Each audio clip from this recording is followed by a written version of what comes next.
Assalamualaikum warahmatullahi wabarakatuh. Atika Khotrunada Azizah dan Nikmatul Hidayah akan membahas mengenai sejarah perkembangan ilmu falak yang ada di Indonesia. Apa sih yang kalian ketahui tentang ilmu falak? Ilmu falak adalah ilmu yang mempelajari tentang orbit benda-benda langit, khususnya matahari, bulan, dan bumi, yang diamati dengan tujuan untuk mengetahui posisi masing-masing benda langit tersebut agar dapat mengetahui waktu dan arah di permukaan bumi untuk kepentingan ibadah umat Islam. Sebagai bagian dari kegiatan ibadah, ilmu falak diprediksi masuk ke Indonesia beriringan dengan masuknya agama Islam ke Indonesia.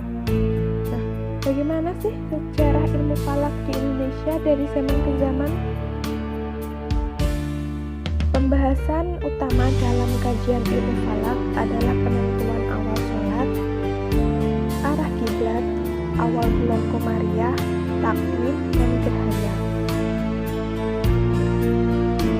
Sejarah awal perkembangan ilmu falak di Indonesia menyatakan bahwa perkembangan awal ilmu falak di Nusantara adalah diadopsinya sistem penanggalan Hijriah ke dalam penanggalan Jawa yang dilakukan oleh Sultan Agung.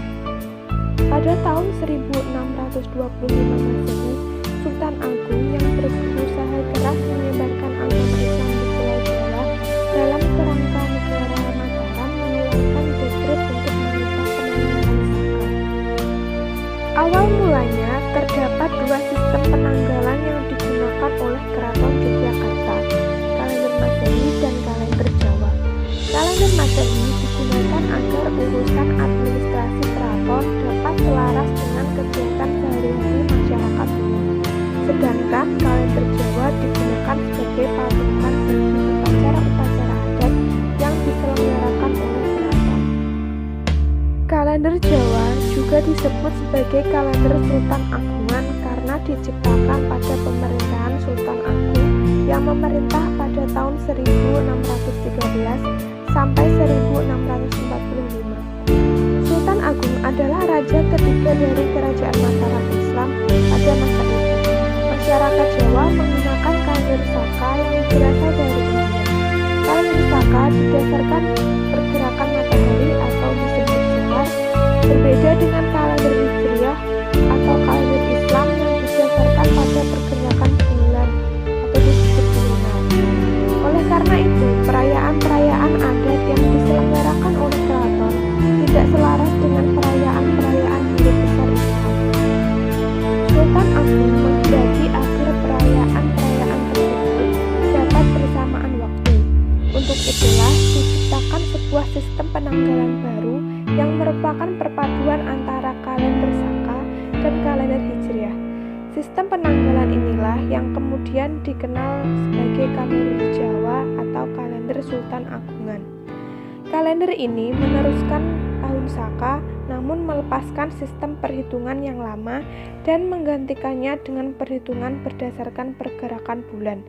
Karena pergantian tersebut tidak mengubah dan memutus perhitungan dari tatanan lama, maka pergeseran peradaban ini tidak mengakibatkan kekacauan baik bagi masyarakat maupun bagi catatan sejarah. Ilmu falak sudah ada di Indonesia sejak zaman kerajaan-kerajaan Islam. Hal itu ditandai dengan penggunaan penanggalan kalender Hijriah. Pada abad ke-16, Belanda datang dan menjajah Indonesia. Belanda kemudian mengganti penanggalan Hijriah menjadi penanggalan Masehi dan digunakan untuk administrasi pemerintahan. Tetapi, pada masa itu Belanda tetap memperbolehkan penanggalan Hijriah untuk urusan keagamaan, misalnya seperti penentuan awal Ramadan, Idul Fitri, dan Idul Adha. Pada awal abad ke-20, perkembangan ilmu falak ditandai dengan penulisan kitab-kitab ilmu falak oleh para ulama falak di Indonesia.